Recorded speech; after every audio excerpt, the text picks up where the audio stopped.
Hi, welcome to the galley. Today, the galley is doing a little throwback Thursday because we're going all the way back to the 1970s for Hamburger Helper, specifically the cheeseburger macaroni Hamburger Helper.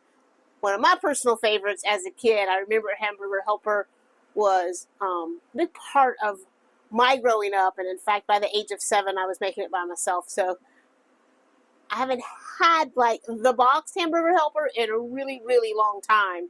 But this homemade Hamburger Helper, you're going to love it. It is really good, really easy. It's one of those things that I make when I need something quick. You know, it's kind of like a one-pan thing. It doesn't require a whole lot of ingredients. You know, so those busy days when maybe we've been cruising and I just need something quick. So I just really love this dish, and I love the nostalgia of it.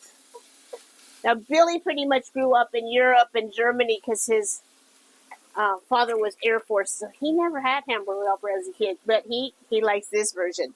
Now, what I've done, I've got my 12-inch skillet going over here. I hope that pot's not in the way. I'm making beef stock today, which is kind of what spurred this on to make some Hamburger Helper because I thought I'd steal a little of that beef stock for it. And Billy's out of town, so this is just something that's easy for me to eat. Now, with that 1 pound of beef, I have about a cup of onion or a small onion.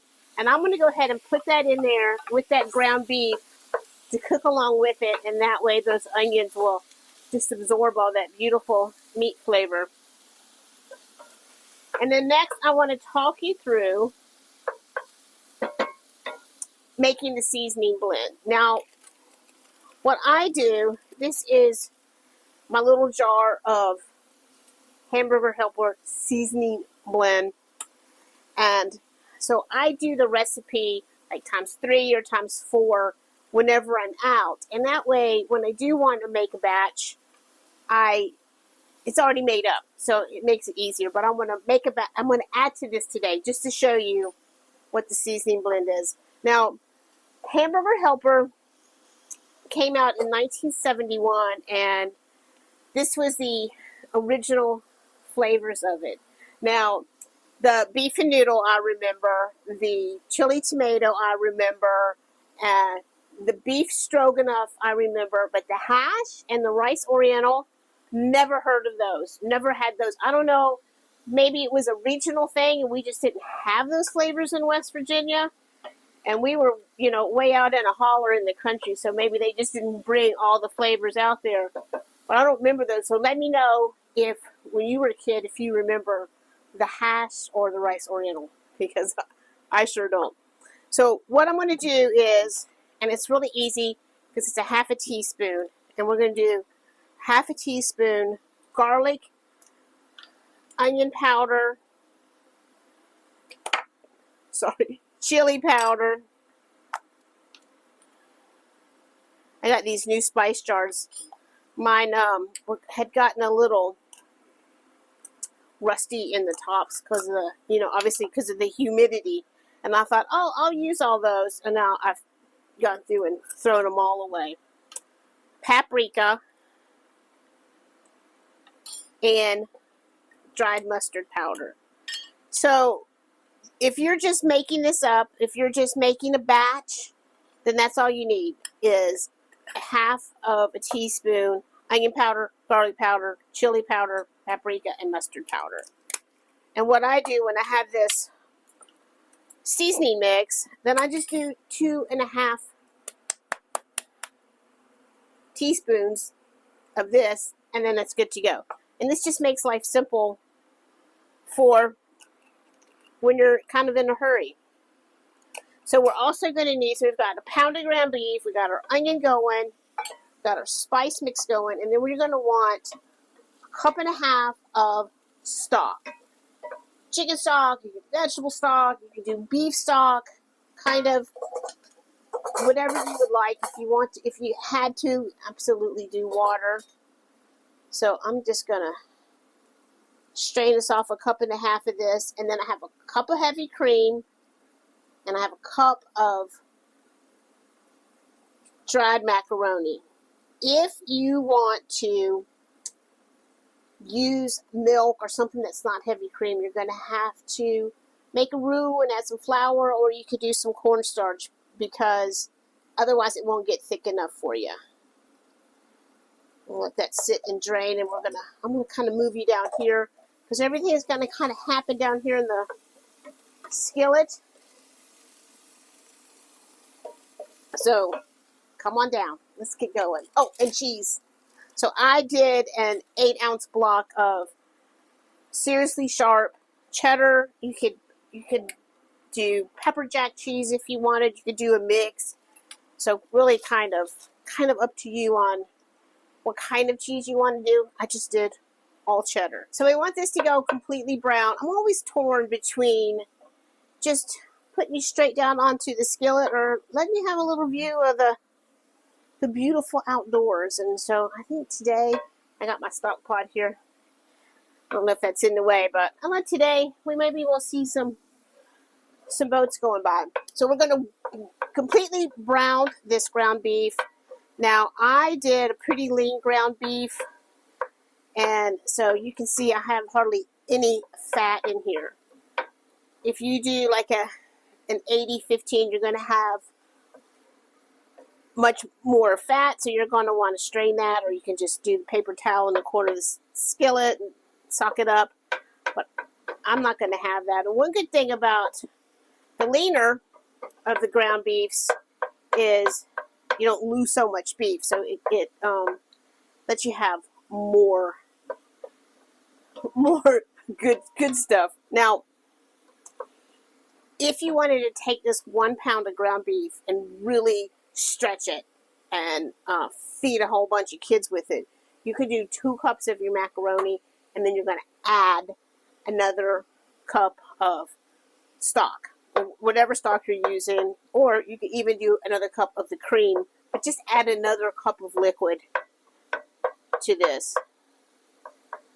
So another great thing about this is that honestly, from start to finish, it's a 30-minute dinner. We used to eat this when we were kids with just white bread and butter, and I would scoop it onto my white bread and kind of eat it like a taco.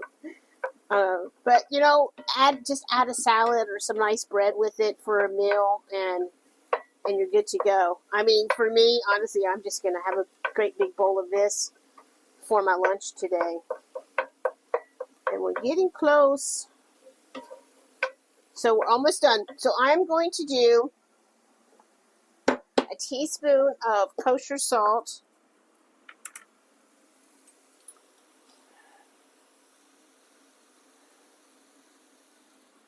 And then we're going to go a few whirls of pepper. I'm doing the mixed. You know, that's my favorite.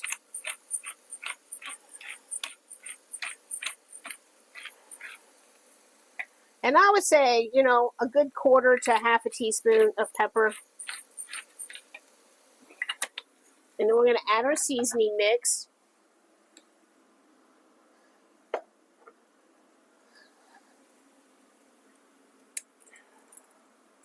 So 2.5 teaspoons of our seasoning mix. This is why I love making batches of it, because then when I bake it, I don't have to drag out the spices. And I probably should pay attention. I'm talking. I think that was 2. I think that's 2. I hope I did that right. And then I'm just going to give that a minute, let those spices wake up.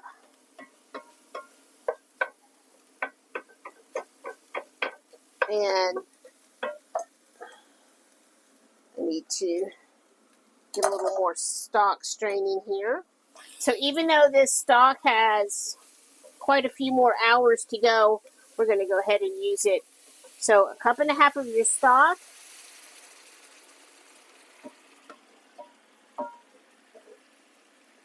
And to that, we're going to add our cup of macaroni that all mixed up in there.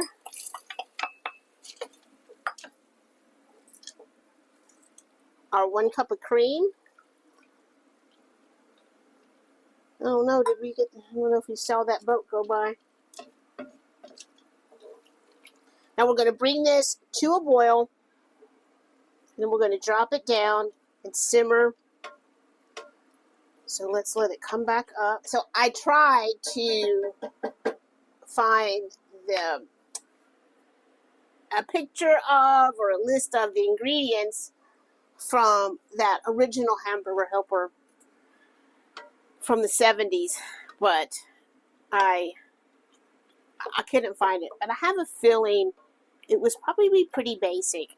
It was probably dried milk powder, and your macaroni, and maybe like a dehydrated cheese and some seasoning. But this is what's in that Hamburger Helper today. And I also think I have a feeling it's probably smaller. I bet you get a smaller amount in there. This batch with 1 pound of ground beef, 1 cup of macaroni, this is going to make a whole lot more than if you actually bought one of those boxes. Okay, so we're back to a boil. I'm going to drop my heat. I'm going to simmer this. I'm going to set my timer. Give it one more stir. We'll set my timer for 10 minutes. And then we'll be back. Okay, so I messed up. So let me just put that out there. I totally messed up. I did not put the tomato paste in. I didn't have it setting out with everything else, and I kind of forgot about it. And it's one of those unfortunate things when you're trying to make a video and do things correctly and you mess up. But y'all know we're all just human, right? And we all mess up. Now we're going to do 2 tablespoons of tomato paste, but we're going to do that after the meat is brown. Before we put anything else in, we're going to put 2 tablespoons of tomato paste. But because I messed up, I'm having to do it now. So if you ever mess up, just do it. And you really want to put that tomato paste in before all of this, because when that skillet's really hot, and that's what they call pince. You pince the tomato paste because it helps take that bitterness out of it. But it's going to be fine. So we're going to mix that in. I'm going to put the top back on and wait till our 10 minutes are up. We have about 2 minutes left. So don't worry, if you're like me and you forget the tomato paste when you're supposed to, it'll be okay. All right, so our timer went off for our 10 minutes. So now we're going to add that cheese. Again, I did an 8-ounce block, but if you needed to measure 2 cups, 2.5 cups, I'm going to mix that in. We're going to put the lid back on, and we're going to go another 3 minutes. So my 3 minutes are up. One thing I want to do before I pull this off is taste and test one of that macaronis just to make sure that it's cooked through. Macaroni comes in different sizes, so depending on what size macaroni you got, it might need a couple more minutes. But we don't. We're good.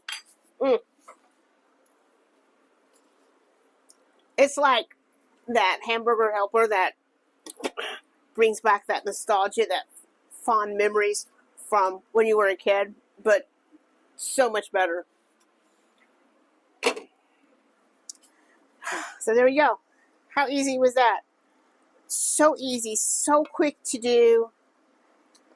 And let it sit a few minutes. It's gonna thicken up on you a little bit as it cools down. So let it sit a couple minutes before you serve it.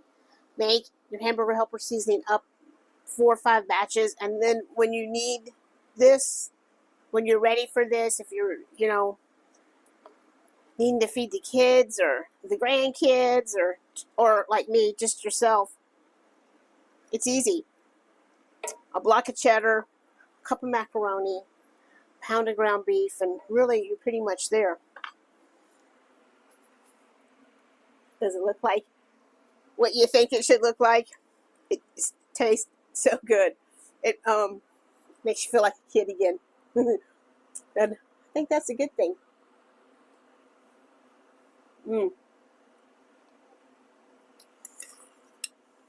So delicious. I hope you try it. I hope you let me know what you think. I hope you enjoyed Throwback Thursday. I know I'm going to. Thank y'all for being here. Appreciate it so much. As always, I appreciate those thumbs ups and the comments, because it actually really, really does help me when you do that. So thanks a lot, and I'll see y'all later.